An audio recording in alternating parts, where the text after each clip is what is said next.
By historical accounts, there were 4 epic royal marriages that were meant to bring peace and prosperity. But oh boy, did they go haywire. These weren't your typical lovey-dovey stories. Instead, they were packed with drama, political intrigue, and enough twists to make your head spin. Let's hop into our royal time machine and uncover these tales. Number 1. The Spanish Princess and the English King. Jump across the English Channel, and you'll meet Catherine of Aragon, a Spanish beauty, and King Henry V, a strapping English fellow. It was like a fairy tale come true when they tied the knot in 1509. But don't get too comfy, because fairy tales don't always have a happy ending. Their marriage started off all lovey-dovey. Henry was a stud, and Catherine was a charmer, just like your favorite Disney princess. But then, the plot thickened. Catherine couldn't give Henry the one thing he really wanted, a baby boy to carry on the royal legacy.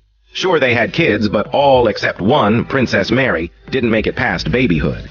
That's when Henry started to panic. He thought the marriage was cursed because he had been married to Catherine's sister, who had passed away. So, he wanted out. He asked the Pope, "Can I have an annulment, please?" The Pope replied with a big, fat nope. Well, Henry wasn't going to take that lying down. He was so mad at the Pope that he decided to take matters into his own hands. He said, "I'll start my own church." And he did. He created the Church of England, with himself as the big boss. This major change was called the English Reformation, and it flipped England's religious life upside down. People went from being Catholics to Protestants in the blink of an eye. In a nutshell, this royal marriage started all lovey-dovey but ended up causing a royal ruckus. Henry V broke away from the Pope, made his own church, and England turned into a whirlwind of religious change, all because he really wanted a baby boy to rule the kingdom. Number 2. The English Rose and the French Lily Imogene France in the 1500s, where it was all about grand weddings and dramatic scenes. It was like Hollywood for kings and queens. In one corner we had King Henry IV, also known as Henry of Navarre, and in the other corner, the charming Marguerite of Valois, also known as Queen Margot. It was a royal match made in blockbuster heaven. Now, here's the twist. Their wedding wasn't because they were madly in love. It was more of a political stunt. France was in the midst of a religious mess known as the Wars of Religion. Henry was a Protestant, Margot a Catholic, and their families were on opposite sides. The idea was simple. Let's throw a big fancy wedding, and everyone will stop fighting, right? Well, in 1572, they pulled off a wedding that made your jaw drop. It was as if Hollywood took over Paris.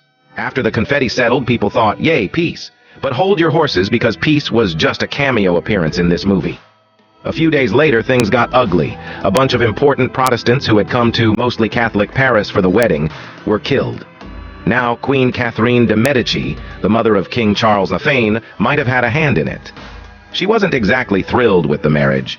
This whole situation led to the infamous St. Bartholomew's Day massacre in 1572. France remained a divided land with moments of peace that got rudely interrupted by more fights in the following years. So, it was like an action-packed movie with drama, politics, and a twist that kept France in turmoil. Chapter 3. The Serbian Surprise. Our next adventure takes us to Serbia in 1900. King Alexander shook things up by wanting to marry Draga Mašin, a woman with a somewhat scandalous past. She was a widow, and her late husband wasn't exactly a household name. The shocker? She was 9 years older than the king. But there's more. Draga wasn't the town's favorite person. Rumors swirled about her secret romances, and people doubted if she could have children. Now, that was a big deal because King Alexander didn't have any siblings, and having an heir was super important. This decision didn't sit well with the bigwigs in Serbia. The politicians couldn't handle it, and refused to work for the king. Some people liked the king and queen, but many believed the queen was scheming to put her brother on the throne. It was a royal mess. To stop the queen's brother from becoming the next king, a group of army officers hatched a sneaky plan. They invaded the royal palace, searching high and low. Alexander and Draga even hid in a wardrobe, but the conspirators found them. What happened next was horrifying. They were killed in a gruesome way and thrown out of a window.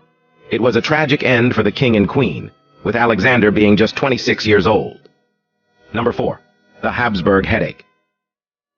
Lastly, let's hop into our time machine again, and we'll zip over to the 16th century, where the Habsburgs ruled the roost. In our story, we have King Philip II of Spain and his cousin, Archduchess Anna of Austria. It seemed like a fantastic plan. They thought, hey, let's keep the power in the family. But even in royal stories, family plans can go astray. King Philip had a massive empire to run, which didn't leave much time for romance with Anna. She craved more attention, and their marriage started to unravel.